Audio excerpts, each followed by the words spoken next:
Welcome to the third podcast in our mini-series about getting ready to submit. Today, making an abstract worthy of your paper. In this podcast, we'll review why this is so important, the vital components that your abstract needs to include, and go over one way to approach the abstract. This cartoon of a distillation apparatus pretty much embodies what an abstract is. It's a highly concentrated, purified version of your epic work. Implied in this concept, though, is the idea that the manuscript is complete prior to the creation of an abstract. I strongly endorse this, as it's really difficult to generate a quality abstract without having thought through the larger document, and I know this from personal experience. As with many things in life, there are certain minimum requirements that an abstract needs to achieve. Remembering to do this is much easier these days, since most journals mandate a structured abstract.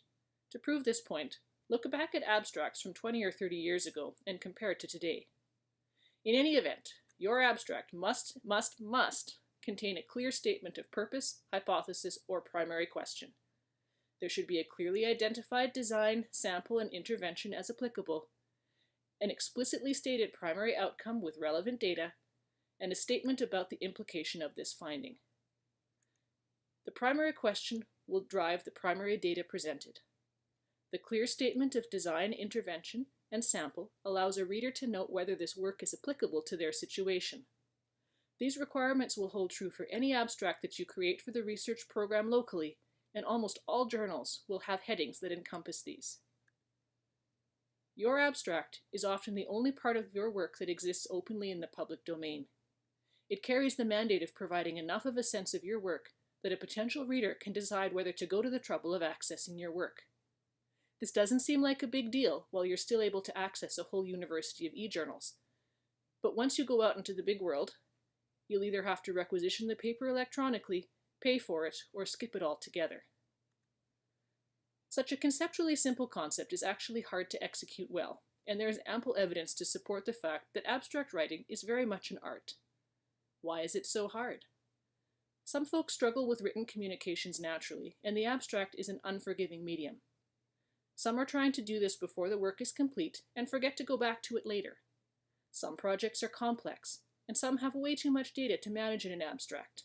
There are also a wide range of length and formatting guidelines between various journals and academic meetings that need to be negotiated. The first troublesome issue is length. Remember the picture of the still when you think about the word or character count issues. The first step to nailing this part is reading the instructions carefully and following them. I've submitted to bodies that allow as few as 250 words and as much as 3,000 characters. Next, determine what you can leave out. References are almost always omitted, while p-values, standard deviations, confidence intervals, and the like are often negotiable depending on your working space. The key part here is that you should be able to justify the presence of every single word and character by the time you're done. Don't use intellectual or frilly language. Don't burn characters on utilize if use will work. If you have a couple of terms that can be abbreviated easily, consider that. However, don't get carried away, because the more abbreviations you use, the harder it is to follow the content. The boatloads of data problem is a nice one to have in principle, but it can derail your abstract as well. Many projects will have primary and secondary questions. Recall the minimum requirements. You must clearly state your primary question or primary purpose. Stay focused on it, because this will help you decide what to include and what to leave out from a data perspective. Your first duty is to the primary question. If you have space, add novel or important secondary results. Finally, if the situation is still unmanageable, consider whether you violated the one question, one study, one manuscript principle. The complicated design problem can be a very difficult one for an abstract.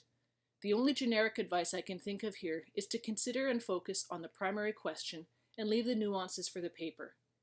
Otherwise, especially if you have a multiple stage project, consider the one question, one study, one manuscript principle.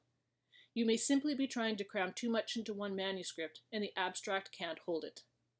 If your work involves a validation stage or proof of concept technique study, consider making that a separate technical note or short report, and then reference it for your main paper. Talk with your mentor about this. It is not progress to find a way to jam everything in, because the reader still has to figure out what you're trying to say. Continuing in the metaphor of distillation, I'm going to outline one approach to the abstract. Some of you already have demonstrated that you have an approach, so take what you can use from this.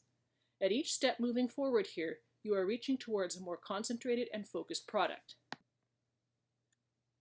Step 1 deals with creating the skeleton of your abstract. Start with the instructions given you, and don't worry about length or language. Put everything in that you think should be there. Do make sure you've accounted for the minimum requirements. Step 2 deals with the low-hanging fruit and creation of the target. You should be somewhat over the target length at this point, and if you're not, you probably have space to add things. Ensure that your primary question and primary result statements are clear, and eliminate any obviously repetitious material.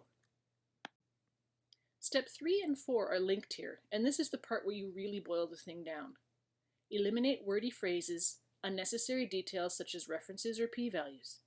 Take out any unnecessary spaces, such as those between a value, a plus-minus sign, and a standard deviation.